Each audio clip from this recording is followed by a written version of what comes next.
তোমরা এই বছর যারা মাধ্যমিক দেবে অর্থাৎ 2025 সালে যারা মাধ্যমিক দেবে বা রিসেন্টলি দেখো 1-1.5 মাস পরে যাদের 11 মানে ক্লাস 11-এ পরীক্ষা চলে এসেছে ফার্স্ট ইউনিট টেস্ট, বা যারা নভেম্বর মাসে ক্লাস উচ্চ মাধ্যমিকে তোমরা টেস্ট এক্সাম দেবে, তোমাদের সকলকে বলছি মানে 12দের বলছি, তাহলে 10, 11, 12 তিনটে ক্লাসকেই বলছি।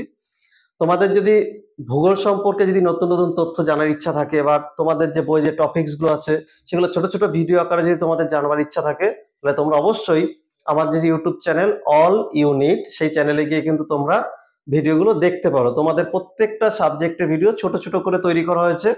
অলরেডি ক্লাস 10-এ তোমাদের যে ফাইনাল পরীক্ষায় যে প্রশ্নগুলো আসবার মতো সেইখানে চ্যাপ্টার ধরে ধরে কিন্তু আলোচনা করা হয়েছে। ক্লাস 11-এ ছোট ছোট চ্যাপ্টার আলোচনা শুরু হয়েছে, ক্লাস 12-এ ছোট ছোট চ্যাপ্টার আলোচনা শুরু হয়েছে। তো আস্তে আস্তে কিন্তু তোমরা এখানে সব ভিডিওগুলো পেয়ে যাবে। তো তোমরা এখনো যারা এই অল ইউনিট চ্যানেলটি লাইক করনি বা সাবস্ক্রাইব করনি, তোমাদেরকে রিকোয়েস্ট করব তোমরা লাইক করে রাখো, তাহলে তোমরা পরবর্তী ভিডিওগুলো কিন্তু খুব তাড়াতাড়ি পেয়ে যাবে। এই ভিডিওটি দেখার জন্য সকলকে অনেক ধন্যবাদ।